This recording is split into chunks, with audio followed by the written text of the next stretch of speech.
Hello and welcome. Today we are going to be taking a look at the Light2D node. It is this right here. You may notice it has a warning sign. It needs a texture. That's the first main thing to do. So before I can even look at it and investigate it at all, you need to have some kind of texture. And I always use this kind of circular gradient because it kind of looks like a pool of light. In theory, I guess you could use any texture. I don't know what it would look like. What am I doing? But I guess we're gonna find out what it looks like. It looks like this. You can, in theory, have icon.png be your light. Anyway, that's all. I was going to test it out with the big glow, which is just a texture I made in GIMP. So first I'm going to put the texture scale up a bit because I want it to be really visible. There's an offset here in case you want to offset the light from the pivot. There's an energy thing, which is quite useful. It's energy one because unlike in normal sprites where you would just have like a glow texture, you could set the modulate, but you can't really ultra saturate it like this. I mean, this looks bright. This looks like the sun. I mean, look at that. So you can do that if you like. I'm gonna remove this because I don't need it. And there's some mixing modes here you can take a look at. Add is usually the easy one. Subtract looks weird. Not quite sure about mix. Mask is interesting. I have used it before. I'll explain what that is in a second though. Because first, there's this range thing. Now, you see this item cull mask thing here? That's a whole bunch of bits you can use to determine basically which layers you want your light to interact with. So if I disable this, the light is still there. It's still got its texture, but it's not affecting my color rect, which I have. And likewise, if I go to my color rect and I tell it, where is it actually? Visibility. If I go to the light mask part and I take off this layer, it's not going to do anything. And that's quite useful, maybe more than you might initially realize, because say you have like a game where you want a bit of light, you may not want to illuminate the background if your background is like space, if it's the abyss of space, that's not going to light up that much just because you fired a gun. So I'm going to pretty much, leave that as it is for now.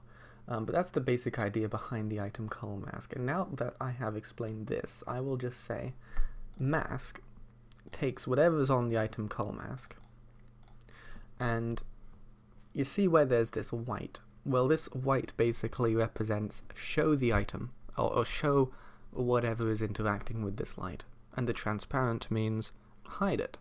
So if you have a texture like this, you can see it masks my color rect quite nicely, and you can see it happens no matter what color it is. So that is really revealing the color rect. It's not just a general sort of gray blob. Okay.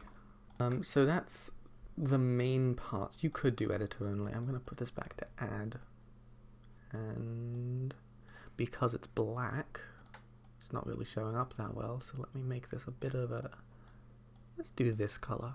And that's an incredibly strong light. That's 4 energy. So let me just do this. So we have a nice bright light there. Now here's the interesting thing, and here's kind of the second part of the light node, is the whole shadow part.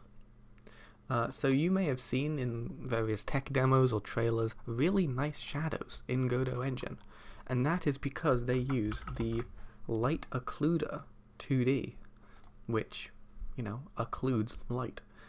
So like with many things like this, you need a polygon, so you got to do that. I think probably you can click this up here. This is the general workflow for creating polygons. This works with collision shapes as well. So I'll just get into it. I'll just click some stuff. Let's do, I don't know, a shape like this. Okay, so this warning sign should disappear. It does. And now, if I go back here and I press enable shadows, you can see it traces out a very clean shadow around my light occluder. And normally I think that would be paired with, you know, an item. So if I had my icon.png, I could have a light occluder. Let me just make a new polygon, because this is the occluder. This is my little guy. I mean, he needs his own occluder. Maybe I would spawn 14 or something of him, and that definitely could be better. So I'm going to select this one to edit points. And you could make this more precise if you were not just doing a tutorial. But that's basically what it should look like. I mean, there's some rough corners because I didn't polygon out the corners. But, you know, he's a little guy. Look at that. And it works very well. You can set the color. I don't really know what this... Oh, interesting. So it actually draws out the shadows like that, and you can set the colors of them if you want to. I don't see what purpose that has, strictly speaking, but maybe you could do something interesting with it. It cuts out when it gets to the limit of the light's texture. I'm just going to set that back to normal for now. And there's some options for filters. I can't really foresee that making a massive difference, but you never know. Maybe it will. Well, it does make a bit of a difference. Let's see what this looks like. Yeah. Hold on, I still have my music playing from the last one. I should have disabled that. Oh dear. Well, it doesn't really matter. And again, there is this item cull mask thing. You can see these guys they have the light mask set to layer 1, and this guy has his light mask set to layer 1, so it should interact very nicely.